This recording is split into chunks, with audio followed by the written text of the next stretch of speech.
Hello everyone, welcome to my YouTube channel. Essay 2 Class 8 Hindi question paper, 50 marks question paper. First mainly choose the correct answers questions. Total 4 marks question. ನೀವು ಆನ್ಸರ್ನ ನೀವು ಬರೀಬೇಕಾದ್ರೆ option ಕೂಡ mention ಮಾಡಿ ಆಮೇಲೆ ನೀವು ಆನ್ಸರ್ನ ನೀವು ಬರೀಬೇಕಾಗುತ್ತೆ. Next mainly निम्नलिखित प्रथम दो शब्द के सूचित संबंधों के अनुरूप तीसरे शब्द का संबंधित शब्द लिखिए. ಇಲ್ಲಿ ಮೂರು ಪ್ರಶ್ನೆನ ಕೊಟ್ಟಿದ್ದಾರೆ. ಸೊ ಇಲ್ಲಿ ನಿಮಗೆ ಒಂದಾದ್ಮೇಲೆ ಇನ್ನೊಂದು ಪದದ ಸಂಬಂಧವಿರೋ ಒಂದು ಪದನ ನೀವಲ್ಲಿ ಬರೀಬೇಕಾಗುತ್ತೆ. ಮೂರನೇ ಮೇನಲ್ಲಿ ನಿಮ್ನಲಿಖಿತ ಪ್ರಶ್ನೋं के उत्तर एक एक पूर्ण वाक्य में लिखिए. ಇಲ್ಲಿ 4 ಕ್ವೆಶ್ಚನ್ ಕೊಟ್ಟಿದ್ದಾರೆ. ನೀವು ಅದನ್ನ ಆನ್ಸರ್ನ ನೀವು ಬರೀಬೇಕಾದ್ರೆ ಪೂರ್ಣ ಒಂದು ವಾಕ್ಯದಲ್ಲಿ ನೀವು ಆನ್ಸರ್ನ ನೀವು ಬರೀಬೇಕಾಗುತ್ತೆ.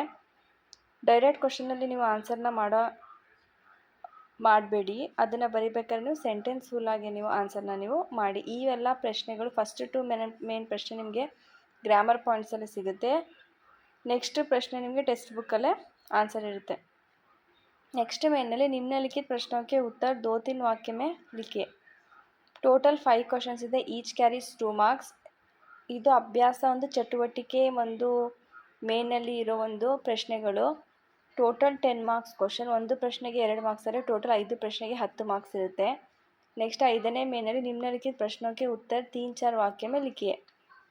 3-4 ವಾಕ್ಯ में लिखिए ಅಂದರೆ ಟೋಟಲ್ ಇಲ್ಲಿ 3 ಕ್ವೆಶ್ಚನ್ ಕೊಟ್ಟಿರ್ತಾರೆ. ಪ್ರತಿಯೊಂದು ಕ್ವೆಶ್ಚನ್ಗೂ 4 ಮಾರ್ಕ್ಸ್ ಇರುತ್ತೆ. ಟೋಟಲ್ ನಿಮಗೆ 12 ಮಾರ್ಕ್ಸ್ ಬರೋ ಚಾನ್ಸಸ್ ಇರುತ್ತೆ. ನೆಕ್ಸ್ಟ್ ನಿಮ್ನಲಿಖಿತ ದೋಹೆ ಭಾವಾರ್ಥ लिखिए. ಒಂದು ದೋಹೆನ ಕೊಟ್ಟಿರ್ತಾರೆ.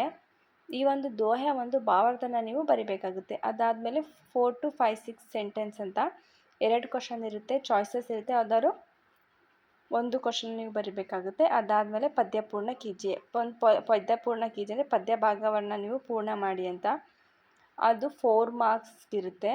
ಆ ಒಂದು ಕ್ವೆಶ್ಚನ್ನ ಕೂಡ ನೀವು ಅಟೆಂಡ್ ಮಾಡಬೇಕಾಗುತ್ತೆ. ನೆಕ್ಸ್ಟ್ ಮೇನಲ್ಲಿ ಗದ್ಯಾಂಶಕ್ಕೂ ಧ್ಯಾನ ಪೂರ್ವಕ ಪಡ್ಕರ್. ತುಂಬಾ ಈಸಿ ಪ್ಯಾಸೇಜ್. ಕನ್ನಡ ಮತ್ತು ಇಂಗ್ಲೀಷ್ ಲ್ಯಾಂಗ್ವೇಜಿಗೆ ಕಂಪೇರ್ ಮಾಡಿದ್ರೆ ಹಿಂದಿ ಪ್ಯಾಸೇಜ್ ತುಂಬಾ ಈಸಿಯಾಗಿರುತ್ತೆ.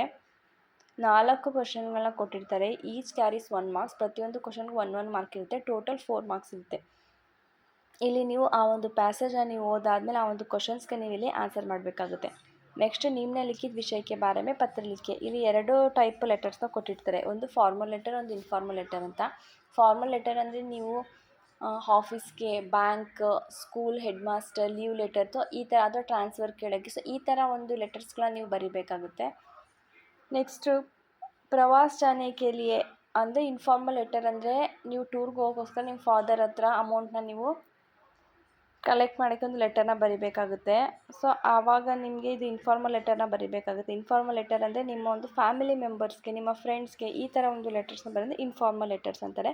ಸೊ 2 ಟೈಪಲ್ಲಿ ಲೆಟರ್ ಕೊಟ್ಟಿರ್ತಾರೆ. ನಿಮಗೆ ಯಾವುದು ಈಸಿ ಆಗುತ್ತೆ ಆ ಒಂದು ಲೆಟರ್ನ ಚಾಯ್ಸ್ ಮಾಡಿ ನೀವಲ್ಲಿ ಬರೀಬೇಕಾಗುತ್ತೆ.